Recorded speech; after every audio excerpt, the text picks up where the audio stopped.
बार जिसका उल्लेख ये कर रहे थे, आज से 8-10 वर्ष पहले उन्होंने मुझे सुना।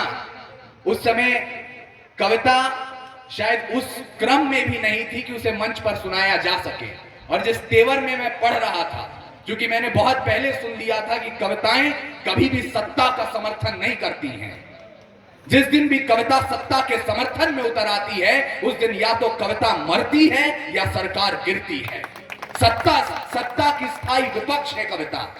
और आदरणीय मधुकर राय जी, इन्हें मैं रिश्ते में हमारे मामा के क्रम में आते हैं, वो उस समय सत्ता पक्ष में थे। उसके बावजूद कविता के प्रति जो सम्मान इनके अंदर है, साहित्य के प्रति जो अदब इनके अंदर है, उसका सम्मान करना जरूरी है। दूसरा कारण इस मंच पर आने का, रामनगर में ऐसा बहुत कम होता है। मैं पीछे बैठकर सुन रहा था, देख रहा था, और मैं इसके लिए बधाई देना चाहूंगा यहां बैठे सभी लोगों को कि आपने कलाकारों को ऊपर रखा है, राजनेताओं को नीचे रखा है। कविता और साहित्य का इससे बड़ा सम्मान हो नहीं सकता, और ये होना चाहिए। इसलिए आज का सबसे छोटा काव्य पाठ, सबसे छोटी प्रस्तुति दे रहा हूं, और इतना अच्छा आपने यहां कर दिया है, उसके बाद तो कुछ करना बहुत मुश्किल है। पता नहीं लोग सुनेंगे भी या नहीं। और आदरणीय भैया भी जब बोल रहे थे, काफी लोगों के हाथ बंधे हुए थे, ऐसा लग रहा था प्रण करके आए हैं कि आप तालियां नहीं बजाएंगे। और आज तक अपने जीवन काल में मैंने तालियों के लिए निवेदन करके कविता नहीं सुनाई। अगले 2 मिनट में यदि आप अपने हाथ रोक सके तो रोक कर दिखाइएगा, और जो लोग अपने मोबाइल फोन से अपने साथ लाए हों, इस जगह का तापमान देखिएगा, 10 डिग्री उठ नहीं गया तो यहां से उतरने के बाद मुझे बताया जाए। मैं यहां से अपनी बात शुरू कर रहा हूं, सुनिएगा। मैं उनको शब्द चढ़ाता हूं, हिंद जिनकी जान था, नाम हिंदुस्तानी जिनका मजहब हिंदुस्तान था। रक्त से रंगते थे धरती को अरियों की ललकार पर, जय हिंद का नारा सदा लिखा था जेलों की दीवार पर।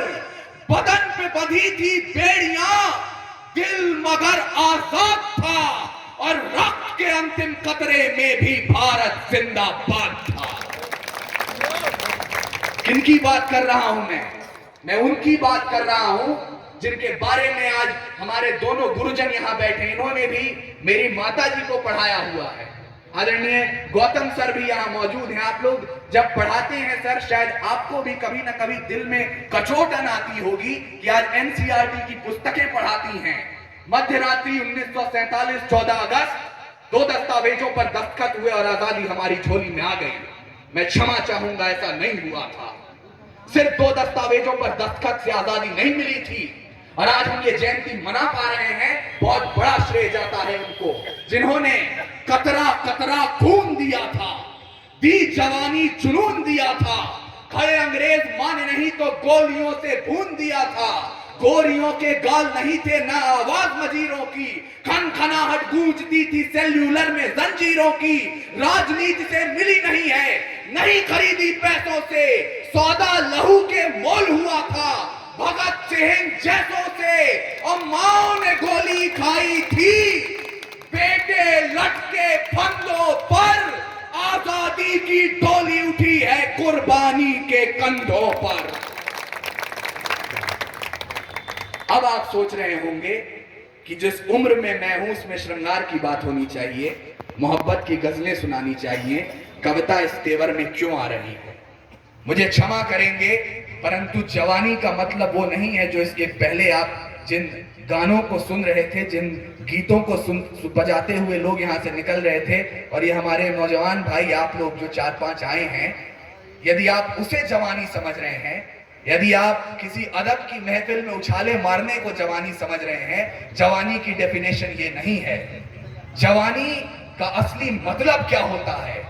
खुदी राम ने खुददारी से हंसकर जिसका दान दिया, भगत सिंह ने चूमा फंदा और जिसे कुर्बान किया, आगोश में जिसके सुभाष से निकले लश्कर हिंद बनाया था, फतेह सिंह और जोरावर ने दहलीज पे जिसे ठुकराया था, संघर्षों में बुनियाद बनी जो आजादी के बोल की, सुलग रही थी गर्मनाल में शेखर के पिस्तौल की, और खिल रही थी रोम रोम में अशफाकुल्ला खान के वही जवानी दौड़ रही है खून में हिंदुस्तान के।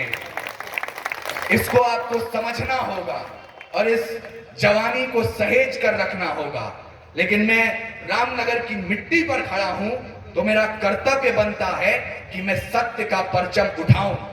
और इसलिए कॉन्फिडेंस, आपको मालूम है, जो आत्मबल होता है वो व्यक्ति में तब ज्यादा हो जाता है जब उसे मालूम चलता है सब बड़े सामने बैठे हुए हैं कि बोलो जो होगा देखा जाएगा। और ये बोलने की आवश्यकता आज आ पड़ी है। देखिए, जैसा कि मैंने आपको बताया, मुझे बचपन से ये तहजीब दी गई है कि जब साहित्य और अदब के मंच पर चढ़ो तो सियासत की जूतियां नीचे उतार कर आओ, और वो जूतियां नीचे उतारी जा चुकी हैं। उसके बावजूद रामनगर की जनता आज ये तय करे कि आपकी जवानी, आपका जुनून किस दिशा में जाना चाहिए, क्योंकि यहीं से शुरुआत होगी यदि आप अखंड हिंदुस्तान को बदलना चाहते हैं। क्योंकि कहा जाता है तलवारों के साए में इतिहास हमारा पलता है, जिस ओर जवानी चलती है उस ओर जमाना चलता है। और क्या आज शराब, गांजा, कोकेन, इसके कश लेना हम जवानी समझते हैं? और यदि इस दीपक की बात हो रही है तो इसकी लौ कितने हृदयों तक पहुंचेगी, इस पर भी विचार कीजिए आप। क्या आज सिर्फ कुछ गानों पर नाच देने को हम जवानी समझते हैं? यदि साहित्य की बात हो रही है, आज बिहार का साहित्य सर हमारे लिए बहुत शर्म की बात है।